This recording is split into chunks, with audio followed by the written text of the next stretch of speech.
giving gatherings like this increased importance. We'd like to thank the Fremont Methodist Church for their moral clarity to support events of this nature.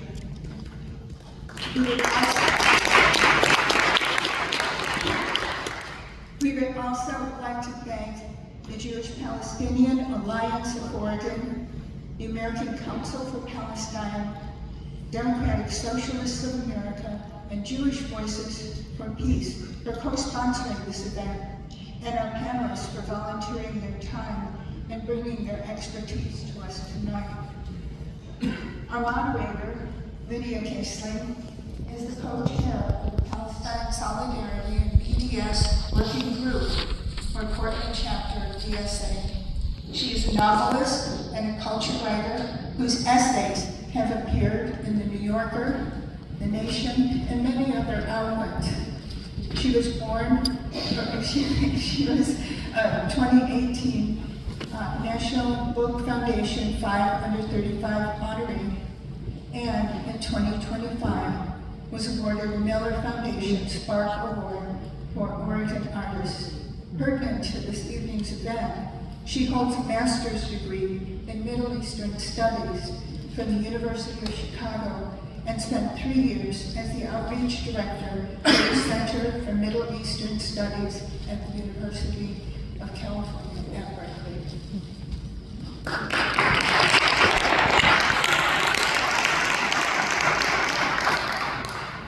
Hello.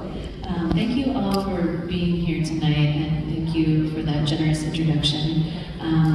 I know there are a lot of competing demands on our time and a lot of sense of overwhelm at all of the events of the last weeks, years. So it means a lot that you're out here tonight. I wanted to briefly say before we get started with our program, I went to a poetry reading last week of Palestinian poets who live in the area, and one of the speakers reminded everyone there that when we're having these educational events, to not forget to kind of bring into the room the people who are the most affected by the topic at hand and ongoing genocide. So to that end, I want to encourage everyone at the end of the evening, please check out the table in the back. You'll see a QR code for the organization, which is new-ish in Portland and is supporting 4 families from Gaza, medical evacuees who are here healing and need your support both as a volunteer and your financial support. So please,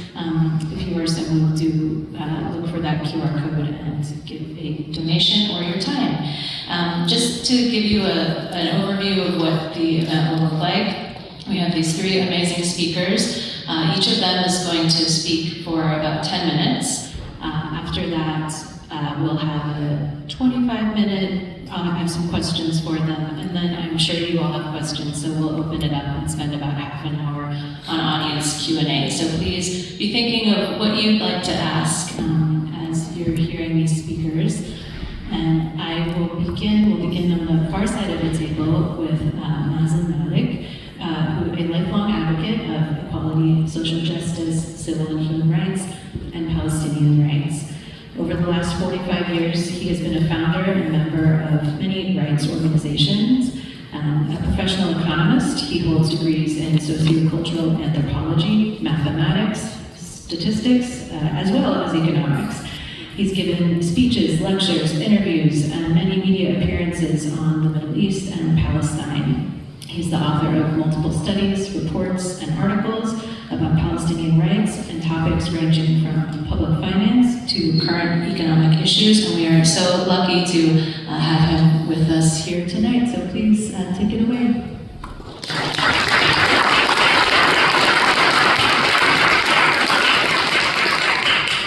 Thank you all, thank you for the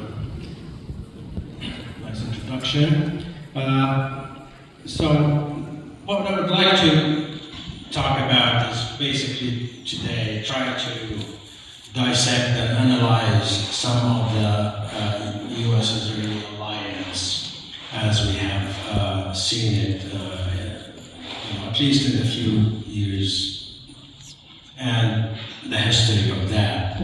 So if you think the U.S. policy towards Israel seems represent an extraordinary alliance with such a strong ties that really baffles the mind, baffles observers and analysts.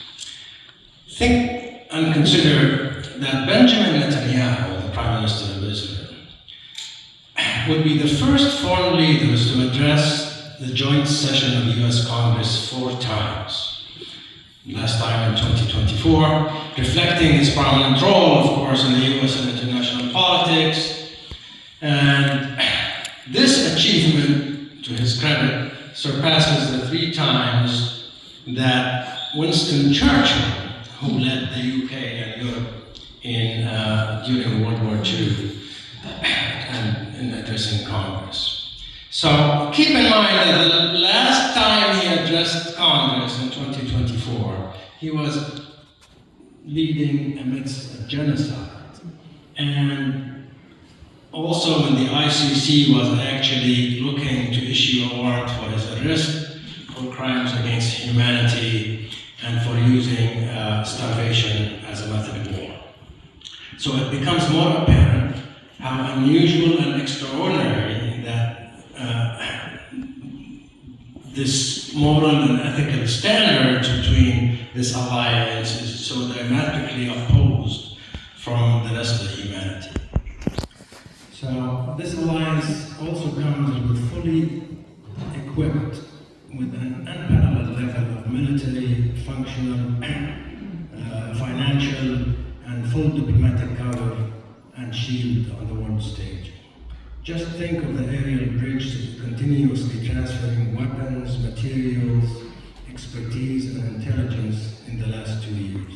Think of the more than 28 billion in aid transferred since October 2023. Think of the US military posture and operations in the Middle East since that time. So with that alliance, the question becomes, was it always this strong? Was it always this unshakable bond with the, what they describe in quotations, shared values? Or has it grown, changed through the time, and what were the bedrock bases underlying this alliance? Well, let me suggest, as the slide would say, that it would be too simplistic of analysis to say a singular factor only is the effect of possible explanation. And let me further suggest that the relation of alliance currently depends on at least 4 main components. These represent 4-legged stool, if you will. These are the Jewish Zionist movement, or what is known historically as the political Zionism, and in other coming slides it will be symbolized as JZ. Christian Zionism, CZ, and the economic financial interest is number 3, with the 4th being the liberal democratic values and ethics. Liberal democratic, small l, small d, in this description. So the first 2, which is the Jewish Zionist movement and the Christian Zionists, are truly ideologically committed. These 2 will do regardless of any other factors or effects. This is almost close to President Trump saying, if I am on the 4th Avenue and shoot somebody, they would still vote for me. So the other 2 are evolving and influenced largely by time, progress, and understanding.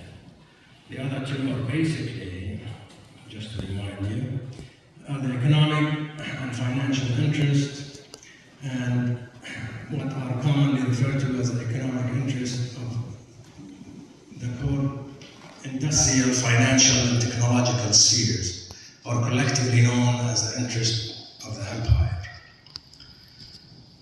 The 4th one, the liberal democratic ethics, are the value system that permeates the American socio-cultural system.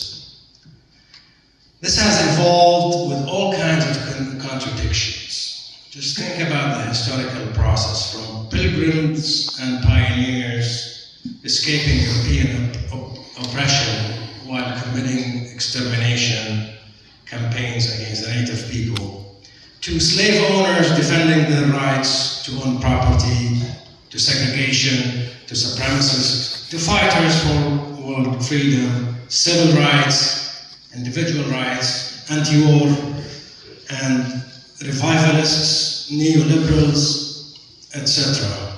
All while still evolving structure of acceptance of rights and liberties for all. So the historical context, just to take into account, we could probably go to the second slide. The historical context shows different level of effects on the US policy of these different forces. They were not always the same effect, or they were always worked in the same way. So if we go through history and try to delineate these forces and which were more influential at different times, we would first look at the Jewish Zionist movement, the political Zionism in the 1890s. It was primarily looked at as a fringe movement among Jews, often rejected, sometimes ridiculed. And even after the World War II, Zionism was not prevalent among American Jews, but gained significant influence. Albert Einstein would not endorse the state structure of that type of thinking. However, it always also looked at the Israel treatments of the Arabs as the moral question.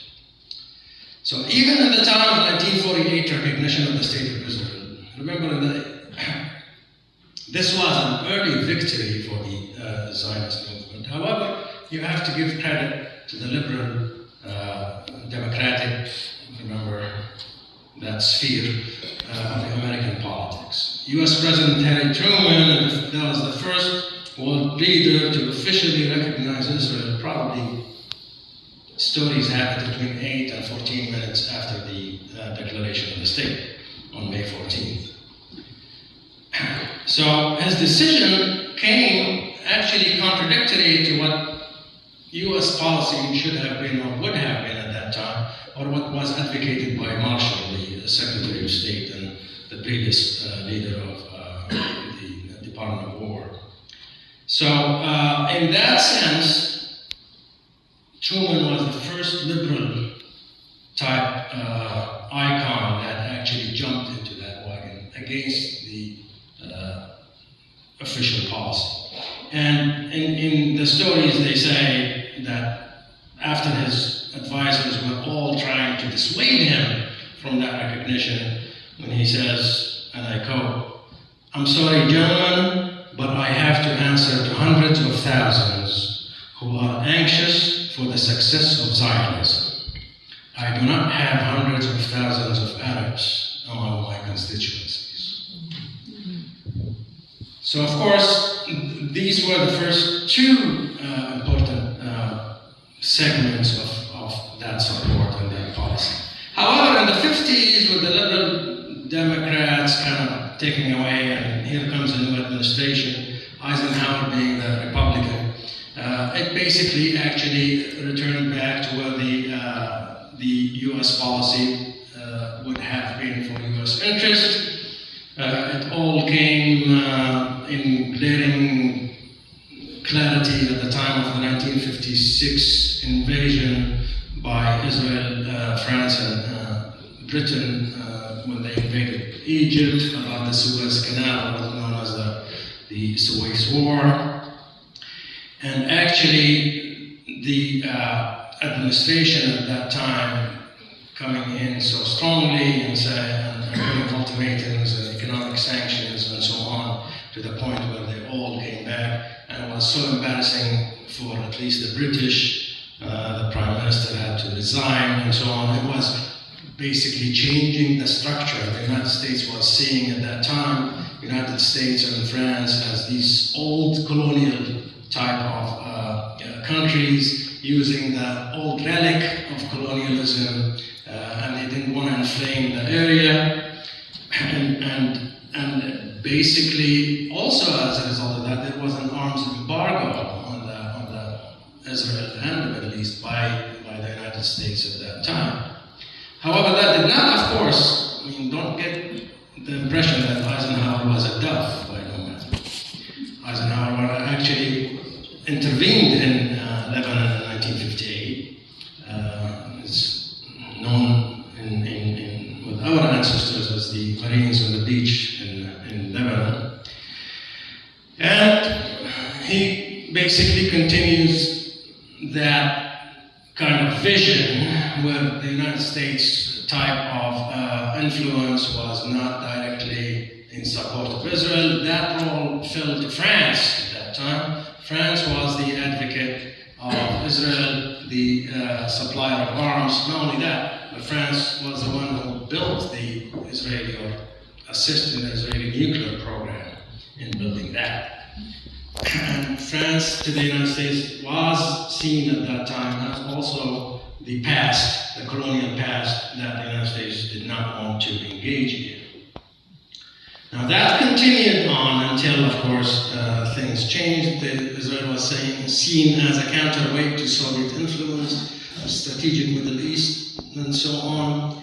Things started changing when JFK, the icon of liberalism as we know it, at least in official sense. Okay, I thought my time was up. So the JFK came, and basically he was the one who lifted the embargo on the arms, and actually became the one who first put military support programs for Israel. Moving along quickly, in the 60s and 70s, Israel support became the majority view in the United States, and especially in the liberal corners of politics and socio-political establishments. Remember, in those times, from the 70s, 60s, 70s, and on, the liberal Democrats at this time, big L, big D, had almost 60 years of ascendance and control of the U.S. House. That at one time was 40 years of uninterrupted democratic control of the U.S. House.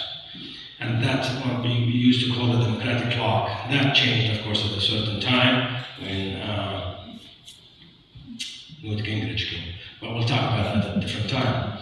If you look at the position of the liberal Democrats after Truman, such as Robert Kennedy, Hubert Humphrey, Walter Mondale, Daniel Patrick Moynihan, intellectuals and media figures such as Frida Critchway, I.F. Stone, Henry Wallace, Rustin, and even Michael Harrington of the DSA, I'm sorry.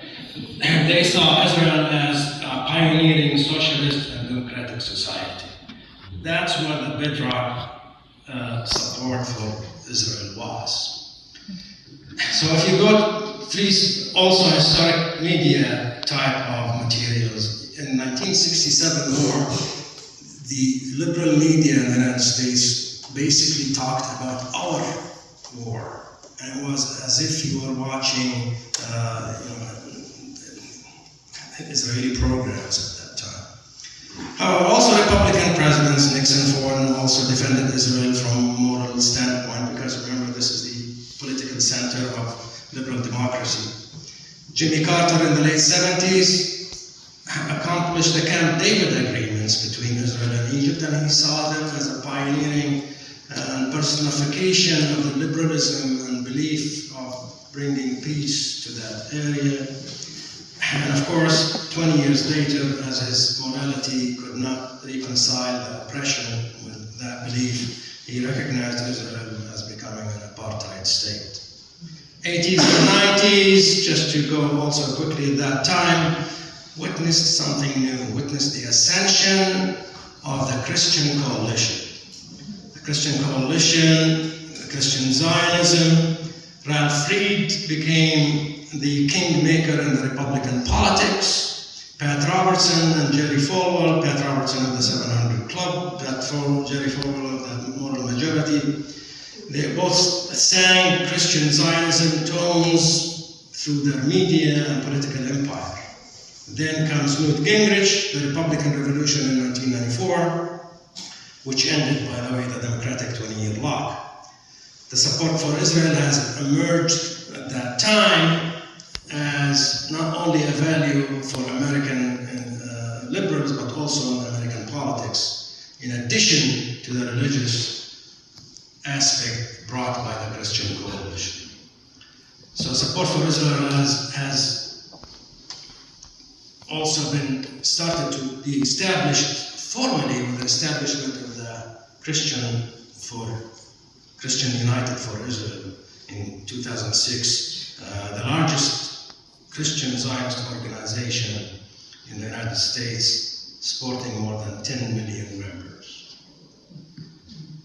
The leaders like Mike Huckabee, Michael Buckman, Mike Evans, John Moore, not to mention Mike Pence, Mike Pompeo, Sean Hannity, Glenn Beck, and Dr. Phil, of course, are all that type of new right religious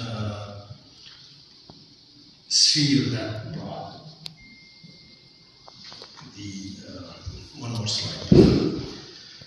So these leaders are ideologically committed to the movement, eager to impose and realize the will of God, as interpreted by the theology of John Nelson Darby and the Anglican clergyman Ashler, who worked closely with Theodore Herzl in the early Zionist movement. So moving along, during much of the 20th century, if we move from that, if you look at the economic interest and economic financial interest, for most of the 20th century, Israel was an economic mess. Depending largely on foreign aid, hyperinflation, political and military instabilities, budget deficits, 17% of GDP. It pushed prices at some time more than 400% under inflation. And at one point, by the late 80s, reforms came. Measures of reform introduced the new shekel. The shekel is basically a 1,000 old shekel. So imagine how much hyperinflation has come through. So to a lot of that, Israel as an economic bounty wasn't as attractive to the economic and financial type of interest. However, beginning the 21st century, Israel has emerged as a center and a focal point for technology investment and research, massive investment poured into high-tech sector, security industries, aided by the relative stability somehow caused by the Oslo Agreement and so on. Financial aid and investment were pouring from Google, Microsoft, Oracle, Intel, Dell, and NVIDIA now, Chevron, JP Morgan, BlackRock, and Blackstone. With all... I'm so sorry to cut you off. I want to be mindful. Reza told me she was going to be mad if I didn't keep time, so maybe we can come back to the economic, the sort of tech and military sector during the roundtable. Would that be okay? Do you have kind of a final thought, and then we'll go to the next? Sure. And then the one last word I want to say, if you go a couple more slides. There is one thing that has happened now, and we'll keep picking up after the discussion. Now there is a disturbance in the force. And the disturbance in the force is something different and new. And then that is basically where we start seeing the change.